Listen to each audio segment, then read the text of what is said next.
Hello and welcome to the Beyond Biotech Podcast 39 and another theme connected to an awareness day this week. But before we do anything at all, this week's podcast is sponsored by Samplix. Samplix APS supports the life sciences and medical research communities with microfluidics-based solutions designed to deliver high-resolution insights into cells and genomes.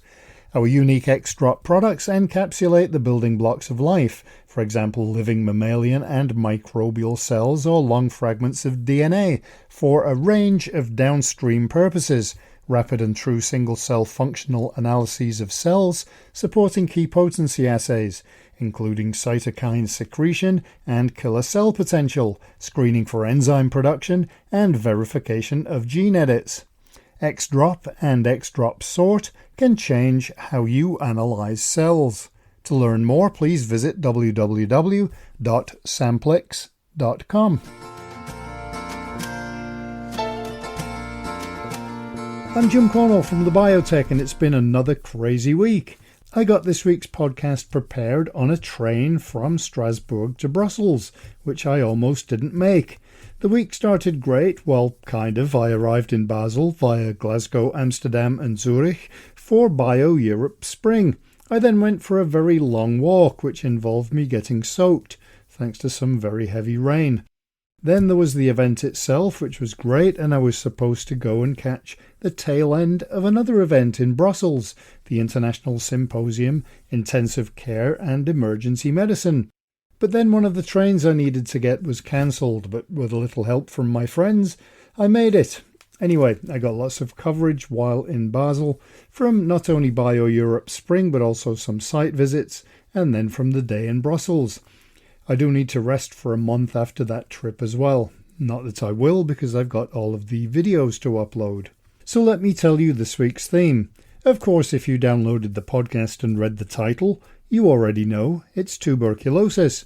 And that's because today, March the 24th, is World Tuberculosis Day. In the UK and likely the US and Canada, people don't really think too much about tuberculosis, but they really should, and today we will find out why.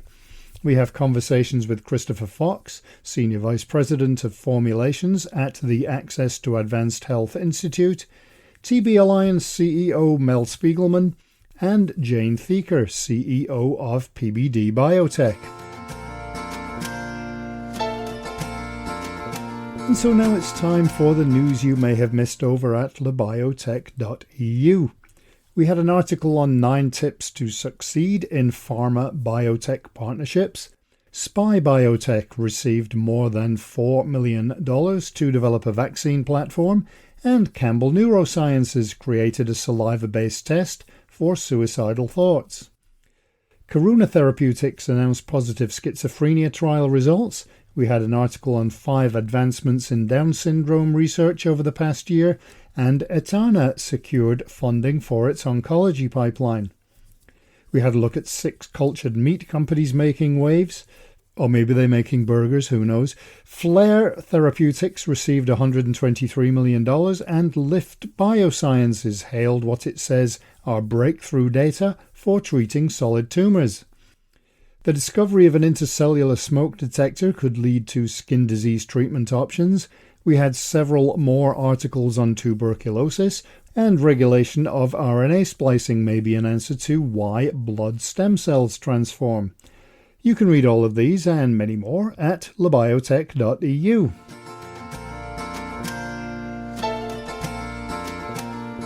And that brings us to our interviews.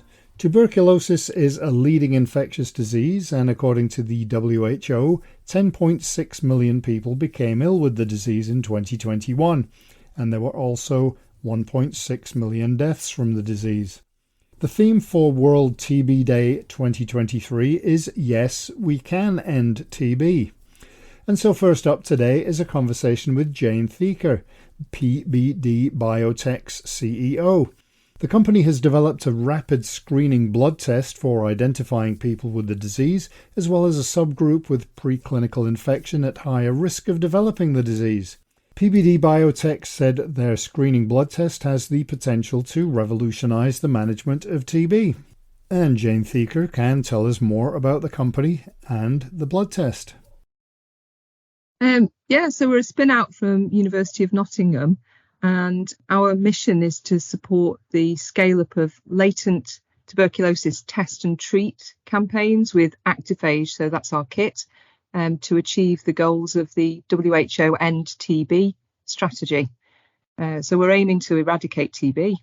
I guess in some countries it's not really much of an issue. Is awareness a problem? So people, I think in the UK, think that TB is not really a problem. And what they don't realise is that 1.9 billion people in the world have TB, and it's a disease that stays hidden until the immune system can't control it, and then it emerges, and then you're infectious to others. And it's still a problem in the UK, especially where you've got areas of high immigration. So any big city, you'll have a TB problem and issue, especially when you've got countries that maybe low and middle income countries where those immigrants are coming from. And also, refugees from conflict in Ukraine. So we're getting a lot more resurgence, or we think we're going to get a lot more resurgence of TB because of those refugees who aren't able to be treated because they're in precarious situations as they escape conflict. And that means that the disease follows. So there's a definite lack of awareness, but it's certainly a problem.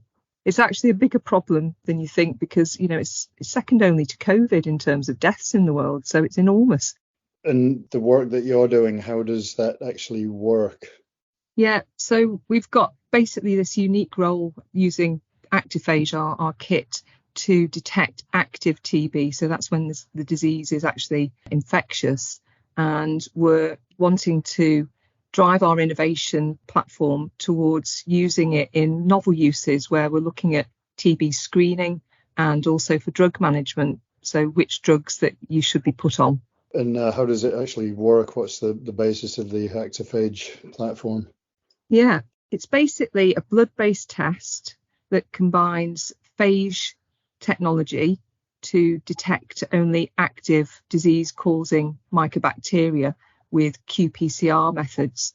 So what it does is it's a blood-based test, and then we use phage to infect the mycobacteria, and the phage only go after the active, live, viable mycobacteria.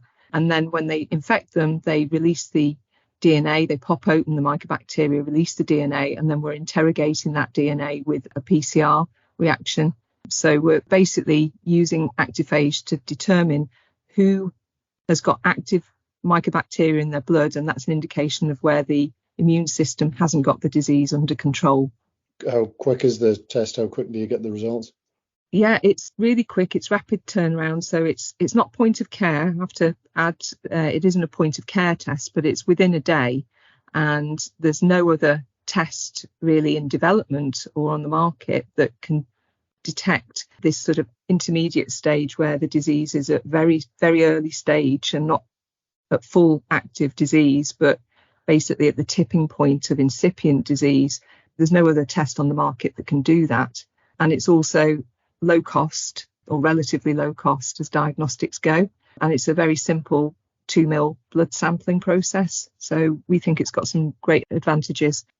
Yeah, you mentioned the cost. Obviously, if it's in certain communities, in certain countries, then that has to be a huge factor. Exactly. And obviously, we're trying to bring the cost down all the time. And as production scales, we envisage it would come down further. But yes, it's relatively low cost as diagnostics go. And what about, obviously, logistically, getting it to certain countries and to certain parts of countries might be difficult as well. How is that managed? Yeah, so we're basically partnering with organisations that allow us to do that. At the moment, we're looking at clinical trials just in the UK and determining whether the kit actually does what it says on the tin in terms of the clinical sensitivity and specificity. And we've got trials in Leicester and Birmingham that are being set up now. And we envisage further trials in Europe. We've also got trials going on in Africa, in Zambia, and also trials out in the Philippines with the R2D2 network as well. So there's a number of trials going on at the moment before we've got sort of full production and full delivery of the diagnostic out into the world, as it were.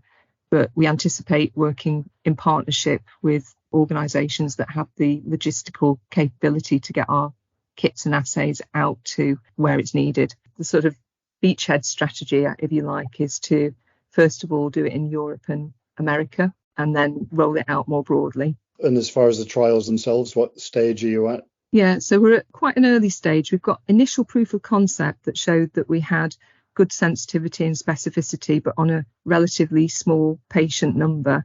We're looking to expand that patient number up to around 100 patients with the next trial that we're going to be doing. And then we're in discussions around a further trial that would be in 2025, 26, around that time, which would sort of be a phase 3 clinical trial with thousands of patients. But that's something that's in discussion. And the ability to detect early, how does that help in the fight to eradicate TB? Well, basically, it's helping to break the cycle of infectivity. So it's allowing you to detect before the disease is going to infect others. That's number one. The second thing is it's allowing you to detect at a stage where you can treat it. So you need to figure out amongst the huge numbers of people who have latent TB, where it's sort of hidden and it could just resurge at any moment. So it's determining who would need treatment and not over-treating, because at the moment, a lot of patients who have latent TB, they're coming up as positive for latent TB, but they're over-treated with antibiotics, and that is potentially leading to antimicrobial resistance. So it's basically giving you that ability to prevent that antimicrobial resistance and only treat those patients who need it. Are you optimistic for World Health Organization with its ending TB stance? Absolutely. You have to set the vision, and the WHO has set that vision really clearly, and they've done a great job of setting that vision. And all we need is society and governments to come together and support those aims and that vision. We have everything at our disposal to tackle this problem. We've got good diagnostics, we've got great clinicians, we've got great healthcare systems that can step in and support, and we've got drug and vaccine manufacturers who can tackle this problem. And it's by coming together and having that vision that we can tackle it. People thought that polio wasn't eradicatable, but we've proved that it absolutely is eradicatable. And the same applies with TB. The will is there and the people are sort of combined in their vision, then I think we can tackle it. You think that maybe in some ways COVID has helped to make us realise that we can do these things? Oh, yes. If nothing else, COVID elevated the voice of diagnostics industry and showed us that we could tackle things together if we put our minds to it. So I think this is just another example of where we can do exactly the same. You seem to have been getting quite a bit of publicity about what you're doing. Was that a surprise? I mean, obviously within the biotech world, you expect that, but you've had some mainstream coverage as well. We didn't expect it, actually, but it's really gratifying that we've had that coverage, and it's lovely to see that people recognise that really great diagnostics, innovative diagnostics that can break the cycle are important. And as I said, COVID elevated the voice of diagnostics and showed us how important diagnostics are to tackling infectious diseases. And this is an absolutely prime example of exactly that. It's a really great diagnostic that should help to end TB. And I guess the other part of that as well is that if it makes a few more people aware that TB is a actual disease that's still around, then that's probably a good thing too. Oh, yes. Yeah. Huge numbers of people in the world are suffering from it. And the other thing I'd like to emphasise is it's a disease of poverty and primarily affects, the poorest in society. And I think that's another thing that we need to realise. And then it gets transmitted back to Western countries as well. So it's a problem for everybody and we have to tackle it. Absolutely. And do you think that having something like the World TB Day is useful as well? Yeah, I think it just helps to refocus everybody on what the mission is. So I think it's incredibly useful.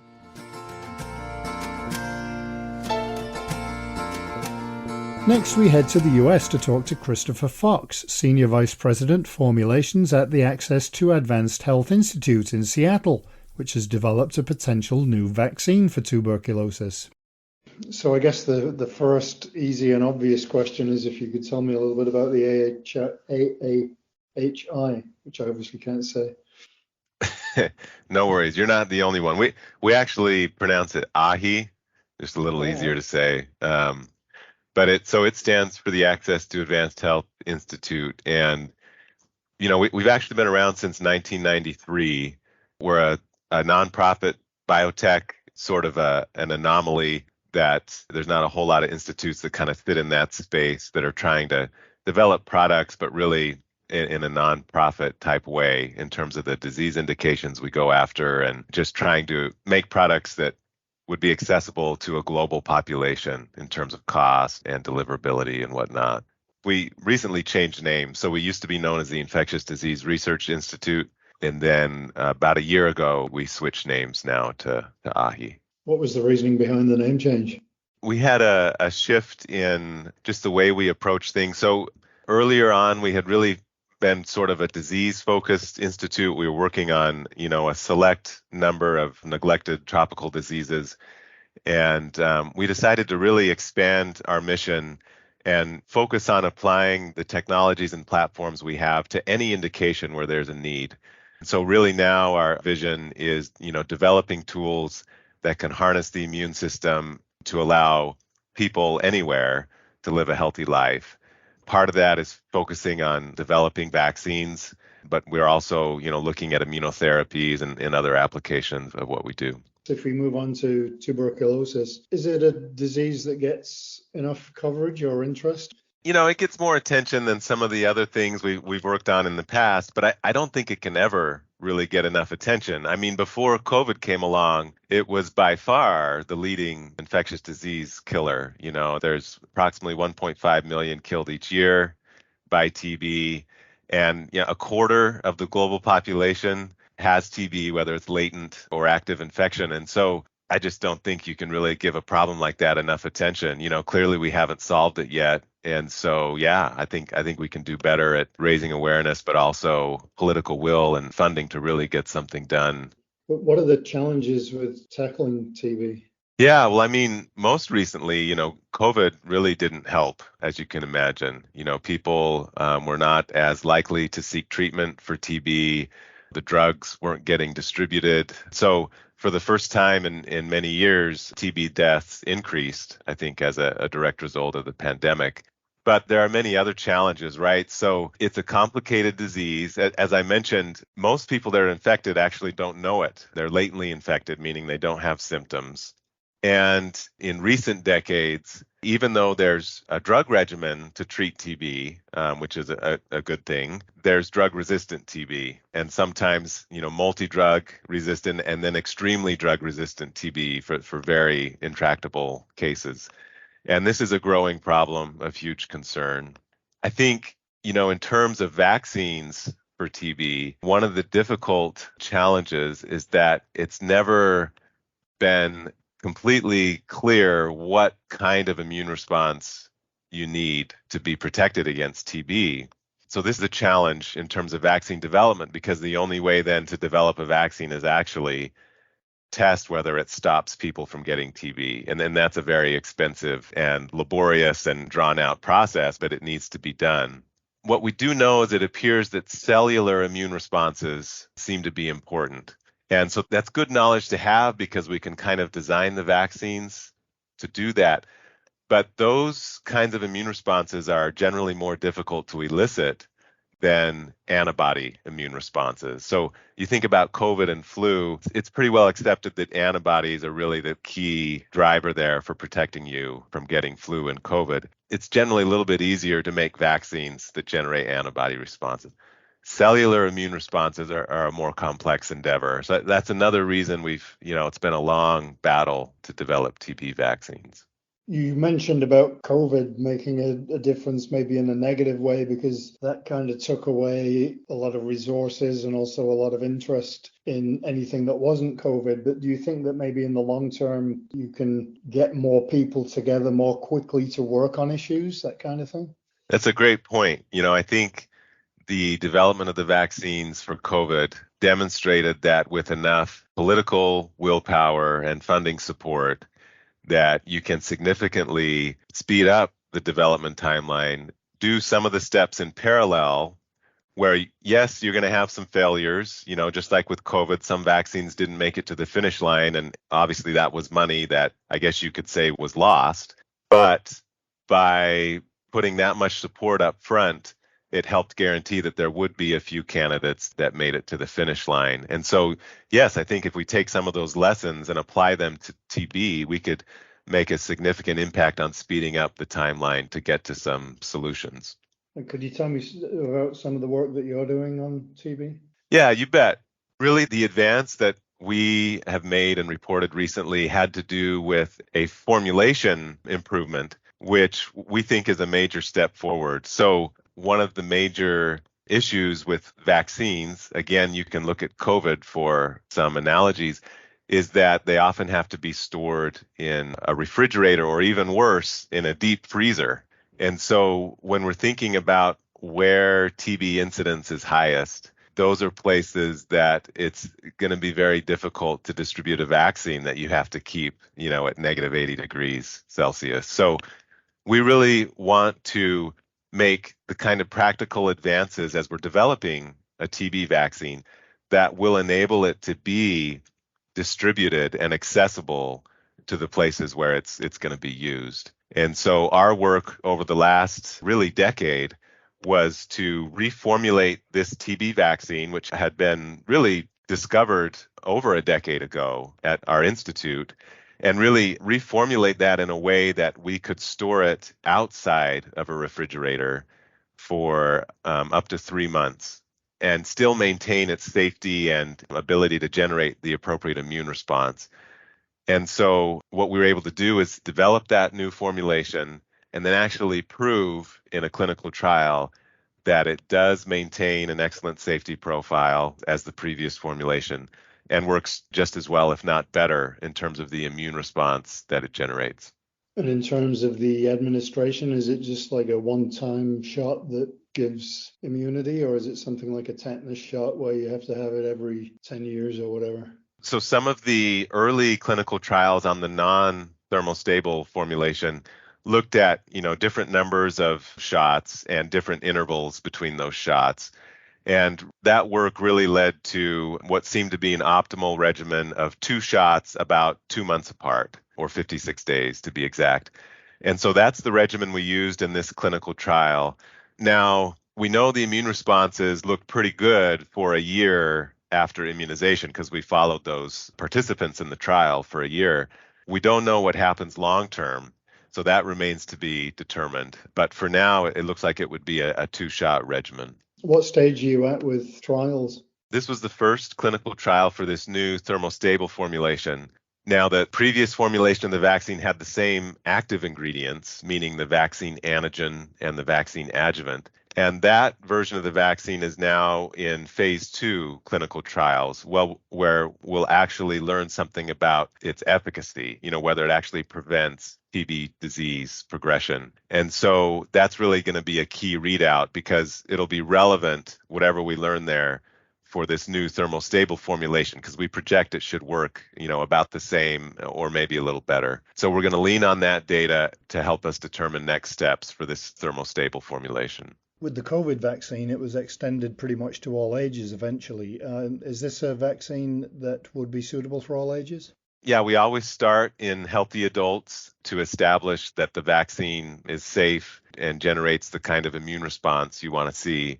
But then as we progress through clinical trials, we will test principally in the populations that are impacted by TB. So this phase 2 trial I talked about is in South Africa, where TB is a major issue. And then, as you mentioned, we'll want to de-escalate the ages to really down to the adolescent age group. There is a TB vaccine that's been used for many years in young children or infants called BCG. That appears to have some ability to prevent TB in young children. So I don't know that would change. I think, probably most of the world would continue using that in infants. But then as children age into adolescents and adults, that vaccine does not work so well. And that's where we envision that this vaccine would really have an impact. And you mentioned the fact that obviously you can't take a vaccine to a country that you have to store it at -80 or whatever. What about the costing? Is it something that's cost effective? Yeah, that's another great point, right? It doesn't matter how good the vaccine is if it's completely unaffordable. So that's something we had in mind as we were looking at different formulations. How could we make this stable without causing an exorbitant increase in cost? And so there is some additional excipients that were not in the previous formulation of the vaccine. So there is a little bit of increased cost. We think it might come to maybe up to 15 cents per vial of additional cost. You don't want to increase cost, but we think that increase in cost would be offset by the fact that you wouldn't need a cold chain for those last 3 months. And so it would be easier to distribute and you would have less wastage of the vaccine. Something else which is not commonly known is that many vaccines are wasted because they actually, not because they get too warm, but because they get too cold. They freeze, and some vaccines, if they're frozen, they're no good anymore. You have to throw them away. This vaccine can withstand freezing temperatures as well as elevated temperatures for up to 3 months. So we would see, we think, very little waste due to those kinds of temperature excursions that other vaccines experience. And so in the end, I'm not sure you would really see, much increase in cost to the end user. And so what are the next steps in getting this to the people that need it, I guess? Yeah. So, we're quite interested, obviously, in this phase 2 clinical trial, which will be the first data that will tell us if it's actually able to have an impact on TB disease. If the results are promising, I think would help us build momentum to accelerate this thermostable formulation further into clinical trials and eventually licensure. We're also working on what you might call a third generation solution, which is to take what we've learned so far about making a dried vaccine that's thermostable and then making it as a powder that can actually be delivered directly to the nose or the lungs.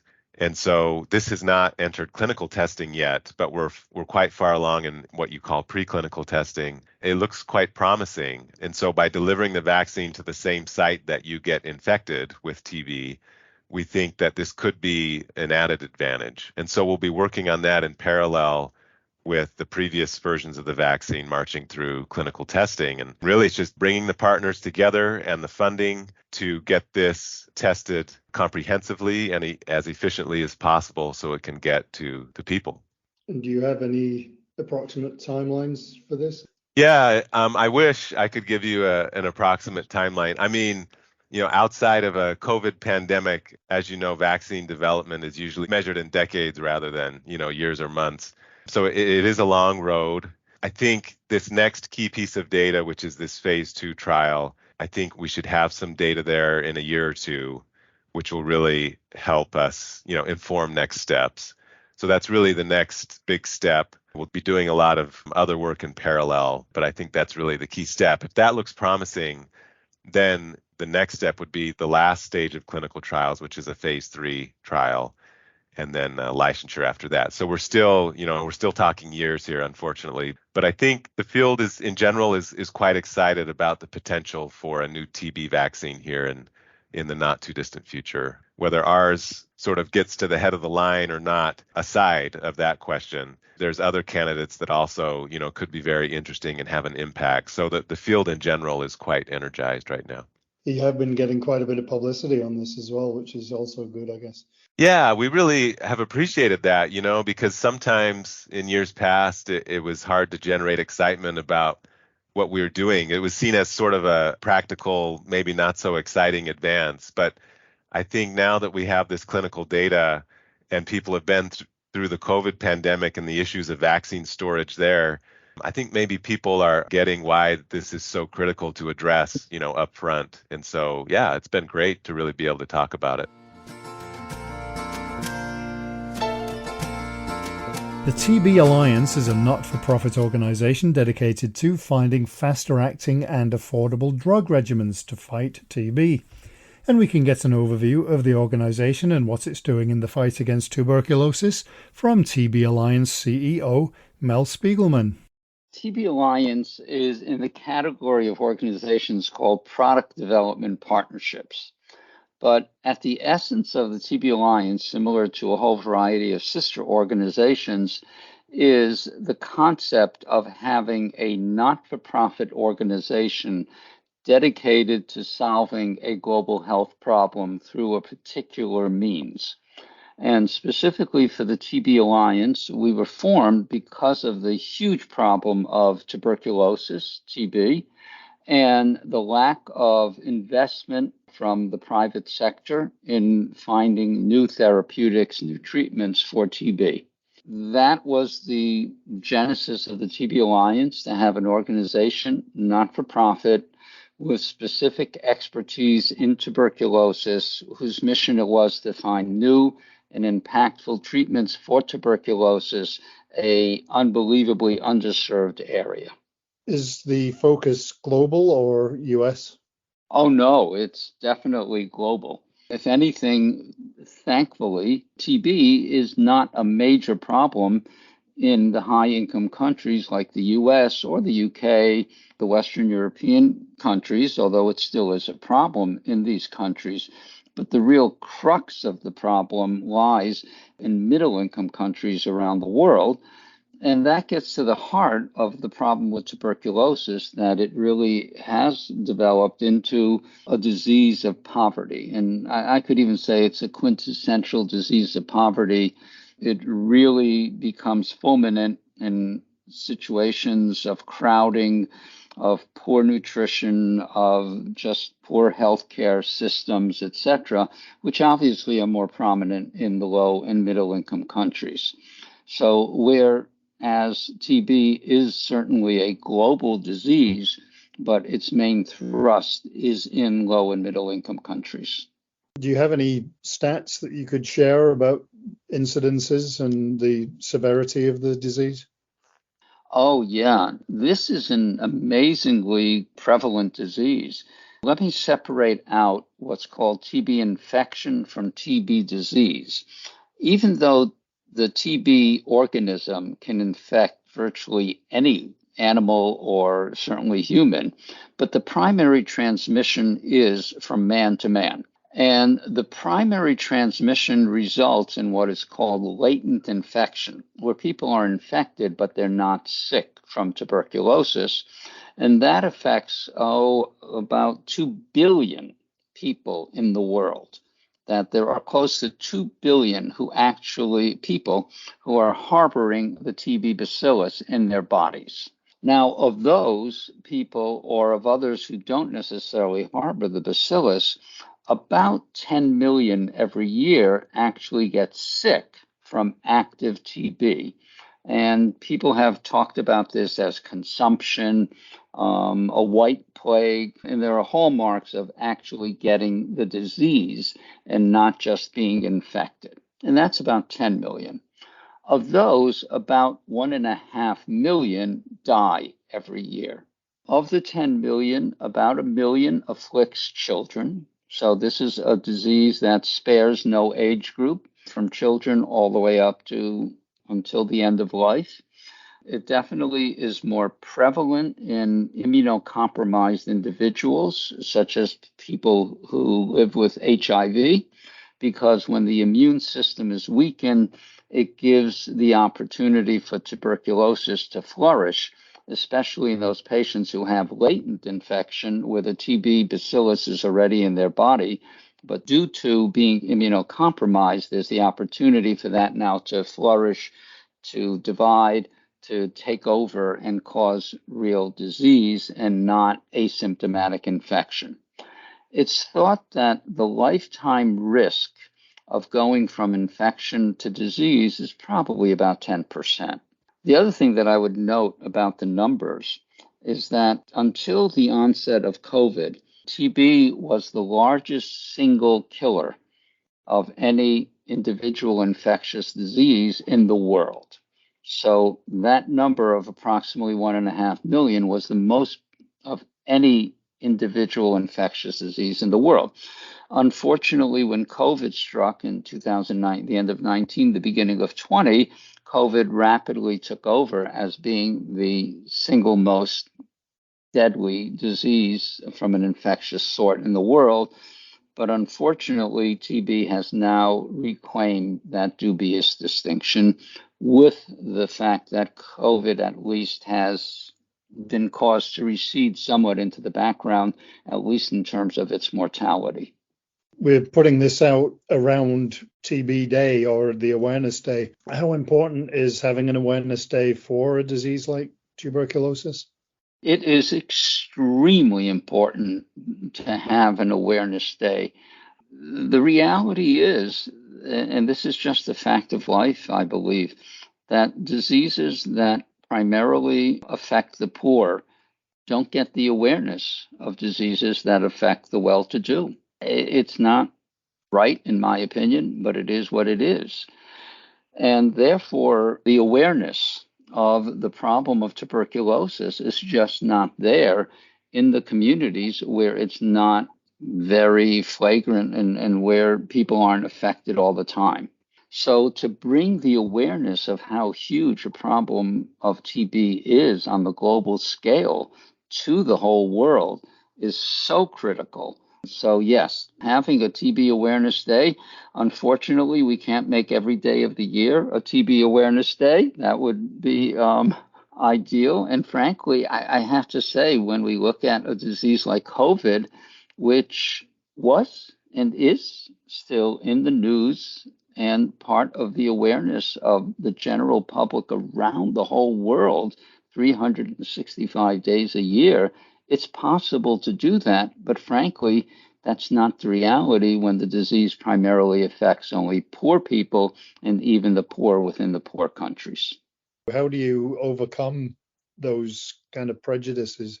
Well, this is the reality. It's not the presence of a vaccine. It's the presence of, having been able to almost eradicate TB in so many of these countries. So that, frankly, when we go around the world and we talk about TB, there are loads of people who say, oh, is TB still a problem?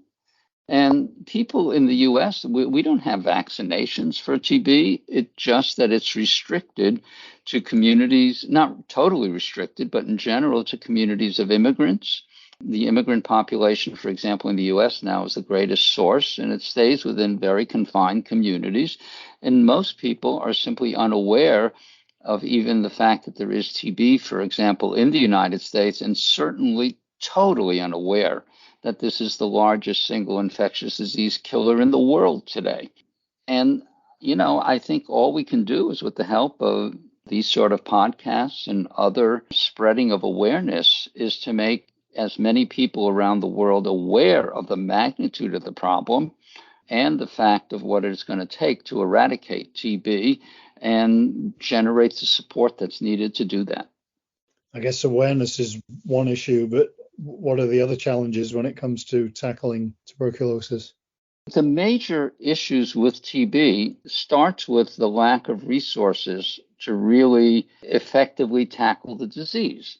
And it starts, frankly, with the lack of a commitment of those countries to a great extent who have the resources to tackle the disease. And that means that we need all sorts of better approaches, starting from diagnostics, therapeutics, vaccines, strengthened healthcare systems. I think we saw this lesson with COVID. What did it take? And I think we could argue about whether COVID is truly under control, but it certainly is a situation that's better than it was 3 years ago. I think no one would argue with that. And how did we get to that point? The world, and primarily the high-income countries, invested billions and billions of dollars in tackling all of those elements that I mentioned. We had vaccines, effective vaccines, within a year and a half of identifying the organism. We had diagnostics that you could do in 15, that a person could perform in their home in 15 minutes and get a result of whether they had COVID. We had at least 2 or 3 new therapeutics that at a minimum would keep people out of the hospital and keep people from dying. And all of that has been accomplished within 2 years, 3 years, but with the commitment of literally $100 billion. And we juxtapose over such a short period of time, and we juxtapose that to the commitment to do those sort of things in TB with much less than 1% committed, much, much less than 1% of what it takes to commit to actually bring these things to reality. It's almost a minor miracle, I think, that what has been accomplished in terms of the control of TB in different places around the world and the progress that has been made, because there's no question that we could have all the elements necessary to eradicate TB if the resources were dedicated and it was made a high enough priority on the global scale. What kind of things are you doing as the TB Alliance to try and address some of this? Yeah, so our main focus, and we work with a variety of sister organizations who deal with other elements of the problem, our main focus has been on discovering, developing, and delivering markedly improved TB therapies. And just to give you a brief example of the latest one that is now out there, and we're spreading it as quickly as we can with the help of a variety of partners around the world, is that in the area of what's called drug-resistant TB. And drug-resistant TB, just like drug-resistant other infections, is a major, major problem. And actually, the biggest single source of drug-resistant infections around the world is also tuberculosis. Not well appreciated, I don't think, by many in just the general infectious disease community. And within the greatest problem with drug-resistant TB, which we started to tackle quite a few years ago, just to give you a brief outline, this is called extremely drug-resistant TB. When we started to put together a novel treatment for that particular form of TB, the standard of care was something up to 2 years of treatment with 6 to 8 drugs. It included daily injections. It was just horrible, unbelievably expensive. With all of that, 2 years of treatment, 5 to 8 drugs, the cure rates were in the 20 to 30% range, probably at best back then. And to cut to the chase, we just introduced, over the last period of time, a new treatment for extensively drug-resistant TB, but also for all forms of drug-resistant TB, that takes the treatment down to 6 months, which is still too long, but markedly better than 2 years. That limits the number of drugs to 3, possibly 4, depending on the exact situation. That increased the cure rate from 20 to 30% to 90% or more, and at a cheaper price. That's the sort of work that we're trying to do. And now we're trying to actually go from the research and the development stage into the implementation stage of rolling this out with commercial partners around the world, which also has significant challenges associated with, just getting new things out there into the community, especially when we deal with so many impoverished communities where the healthcare systems are fairly weak. Yeah, because I guess it's one thing coming up with drugs that work. It's yet another thing getting that on the ground in all of these different places. Oh, absolutely. I think it's something that all of us, I believe, underestimate. That, the thinking is, if you have something great, everybody's going to just jump at it. It's not that easy.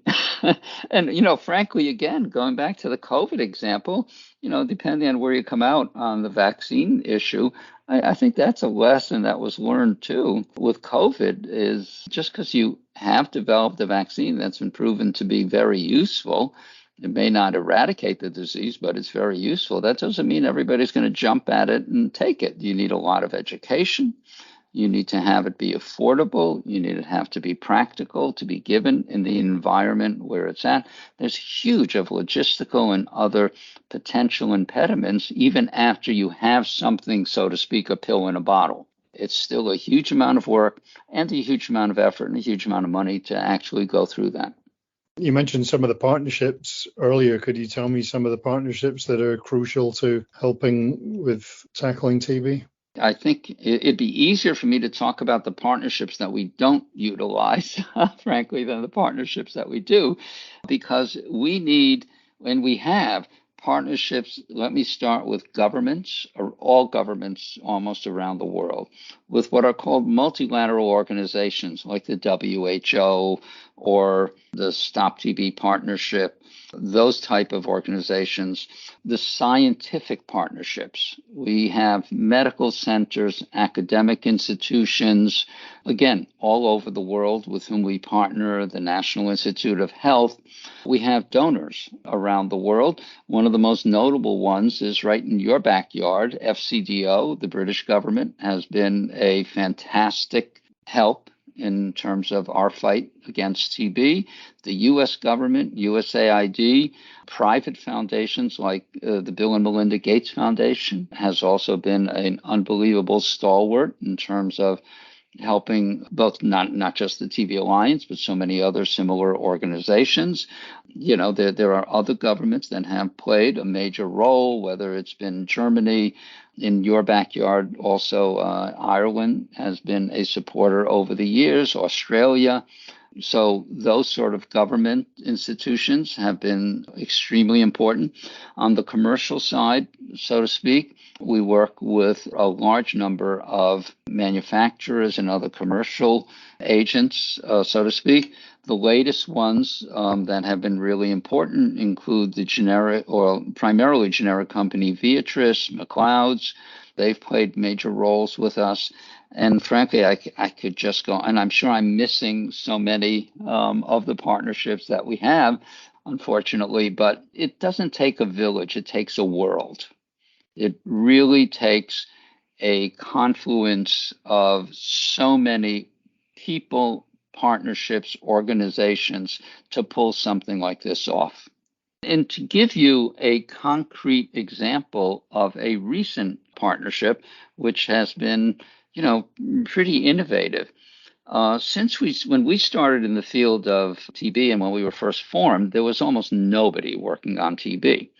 Fortunately, and part of our mission was to stimulate that actual involvement in TB, there now are at least a fair number of organizations that also do similar type of research and drug development for TB, which is fantastic.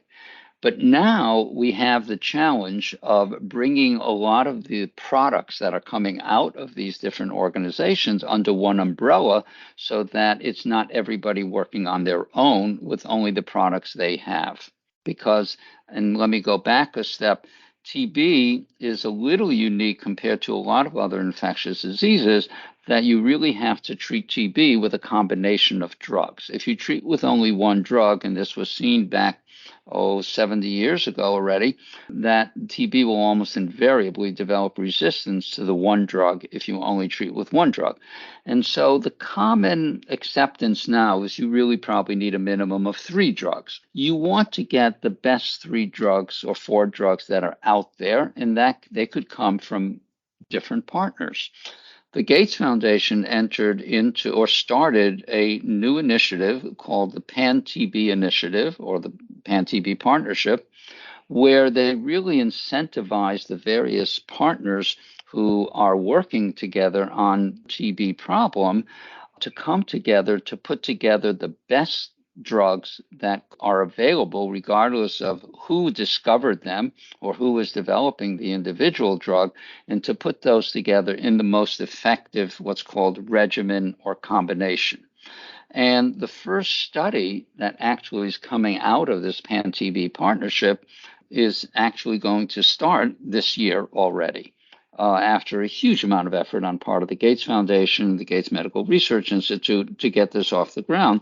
And it will include drugs that are within the purview of the TB Alliance, Otsuka, Johnson & Johnson as three of the members of the Pan-TB Partnership.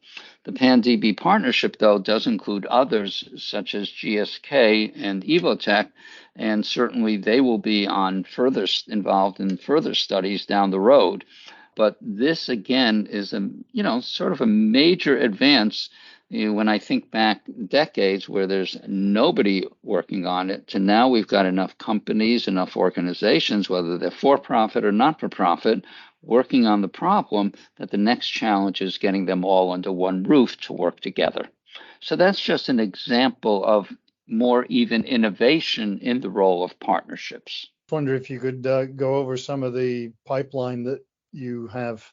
The pipeline is really the best that we've ever had. Again, I could spend an hour on the pipeline, but we go from more conventional approaches to TB, which are small molecules that hit what are called new targets that have innovative ways to tackle TB, to utilization of the real more advanced technologies that have come to play both in science and outside of science, such as use of artificial intelligence to shorten the process and to get all the knowledge together that could very quickly come up with new compounds, to the harnessing of the immune system, like we've seen with such advances, especially in cancer, where if you can harness the immune system to actually kill off the TB bugs as opposed to having a drug trying to kill it directly, that's been shown to have so much potential. So we have now a fairly robust pipeline. And again, going back to what we discussed earlier, the problem in the pipeline now are the resources to pursue it. There are many, many prospects in our pipeline and in others' pipelines that are not being pursued, that are put by the wayside because we simply don't have the resources to aggressively work on them. And so we have to, really prioritize to the point that it is not good for the field as a whole, not, having to sideline certain compounds and certain approaches that could be worked on much more aggressively. And so I guess the million-dollar question, do you expect that we'll be able to eradicate TB globally, hopefully in the short term? Ultimately, my prediction is TB will be eradicated. Whether it's in the short term or the very, very, very long term will depend totally on the resources that are brought to bear globally on the problem. So could we do it in the short term? Absolutely, yes. What would it require? It would require an approach that was used globally, as a concrete example, again, of what was done with COVID. It would have to be prioritized in that same vein as a major global problem. And with those sorts of resources, TB could be eradicated in the short term. And that's it for another podcast. Just a reminder that this week's podcast was sponsored by Samplex. Samplex APS supports the life sciences and medical research communities with microfluidics-based solutions designed to deliver high-resolution insights into cells and genomes. Our unique X-Drop products encapsulate the building blocks of life, for example living mammalian and microbial cells or long fragments of DNA, for a range of downstream purposes. Rapid and true single-cell functional analyses of cells, supporting key potency assays, including cytokine secretion and killer cell potential, screening for enzyme production, and verification of gene edits. X-Drop and X-Drop Sort can change how you analyze cells. To learn more, please visit www.samplex.com. And so that's it. I have tons of downloading to do, both video and audio. I have to remember what time zone I'm in again, although the time changes here this weekend, so more potential for confusion. And I also need to start thinking about next week's podcast. Busy times. And next week is podcast 40, and it's the last one in March. And it will also have a theme. So thanks a lot for joining us, and I hope wherever in the world you are, you have a great week ahead. Take care, and you'll join us next week for another Beyond Biotech.